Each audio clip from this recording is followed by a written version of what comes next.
The nominees for Best Performance by an Actress are... Yes, who exactly are the Best Actress nominees?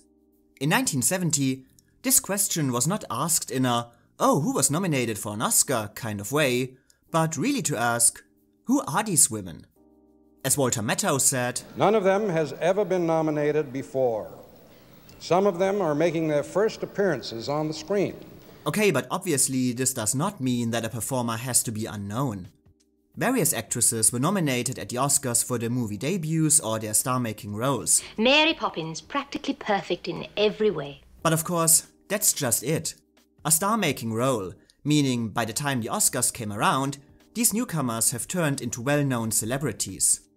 But in 1970, this did not really happen, and columnists were basically in agreement that, even by Oscar night, movie-going audiences were mostly completely in the dark about at least 3 of the 5 nominees.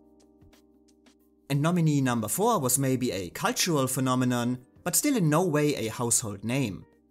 On the other side of that spectrum stood the 5th nominee, who actually was a true media darling and lead of the biggest moneymaker of the year, but newspapers agreed that she was still a newcomer and not an established star in any way, and depending on your age or how familiar you were with contemporary pop culture, you might be completely unaware of her too.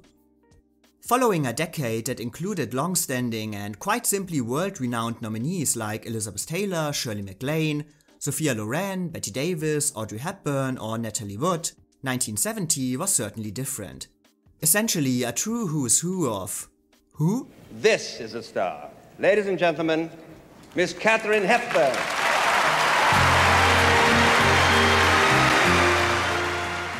But this makes this lineup also very interesting.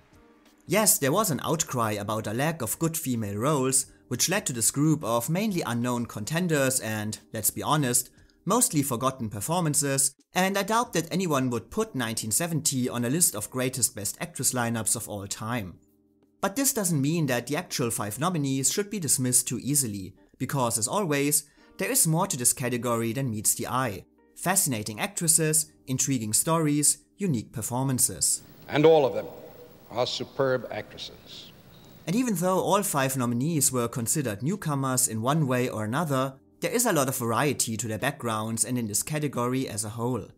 It was movie debut versus established screen presence, overnight success versus years of struggle, Royal Academy of Dramatic Arts versus lack of training, box office giant versus box office disappointment, critical hit versus critical failure, actresses who were praised for their talents but would constantly be called not traditionally beautiful, versus a contender who was more noted for her looks than anything else. This terrific bikini was made by a paper company. The International Paper Company made it just for me. And the lineup of 1970 also symbolizes the conflicted view of women, women's roles and positions at a time of societal and political change, with a switch to different portrayals in the coming decade, but for now, still caught in mostly conventional surroundings. All nominees were in movies that focused on the relationships between men and women, but role allocations began to shift and the category gives us a wide spectrum of different points of view. From a more modern approach in a cliched role, to an attempt to leave old structures behind, conventional love in a, for the time, unconventional relationship, right to the embracement or total rejection of old-fashioned ideas of men and women, of love as a whole. It may be over between us, but it's not finished.